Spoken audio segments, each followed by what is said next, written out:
Hey, this is Michael Walter with Cardiovascular Business. Today I'm talking to ACC President Dr. Edward Fry. Dr. Fry is an interventional and general cardiologist at Ascension St. Vincent Heart Center in Indianapolis, and he's the chair of the Ascension National Cardiovascular Service Line. Another big priority I know for the ACC seems to be, physician burnout. I think you also spoke about that a bit during your speech at the end of ACC. Why do you think this continues to be, such an issue? I know for a lot of specialties, but, specifically in cardiology. And do you think there's enough being done right now to address it? Again, another problem that existed before the pandemic. The statistics show that the incidence of burnout and the severity of the burnout doubled during the pandemic, not surprisingly in the least. The great time, stress, clinical demands placed on the entire cardiovascular team, not just the physicians, nurses, technicians, administrators, everybody. Just with the intensity of medical illness, limitations of resource, the pressures on time, just the physical burdens, the physical threats of, not knowing, when early on we didn't know if you'd die if you walked in the hospital to take care of somebody. So a very scary situation. That's one part of it. Some of the things that perhaps had started beforehand was a sense of disengagement, a feeling that perhaps we've lost a little bit of our professionalism, which really is defined by self-governance and self-responsibility. And part of that perhaps magnified in cardiology, as you're aware, huge shift from perhaps 90% of cardiologists being independent or not, or in an academic practice, as opposed to today, 80% of cardiologists being employed, and that shift in mentality. And we're at a point now where that great change started about really sort of peaked in 2008, 2010.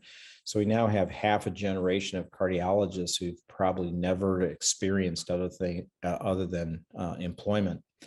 And from that mindset may come a sense that they don't have a control over their profession and their environment. And that's a big driver of burnout. And the one remedy for that is to become engaged and to sort of take charge, but that takes effort, that takes time.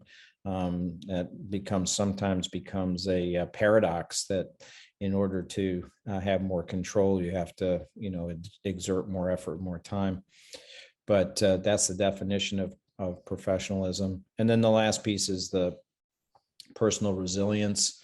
I think there are some things, that's an area where I think some things are being done with addressing issues like getting state licensing boards to remove questions related to personal mental health that people often don't answer honestly in like licensing or credentialing documents, and instead normalizing the situation where it's okay for people to say, I have stress, I have difficulty, I'm not coping well, I need help.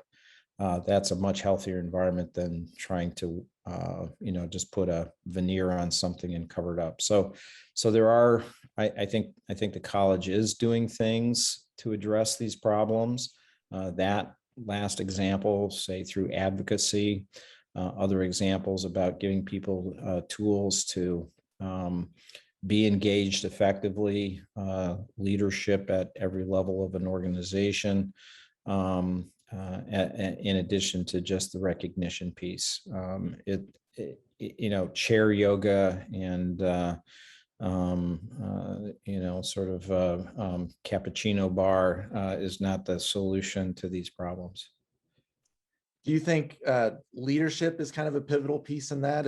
You kind of mentioned how people feel like maybe they can't always be honest when they're answering some of these questions. It seems like, maybe some of that comes from a leadership perspective, kind of getting these administrative leaders to buy in.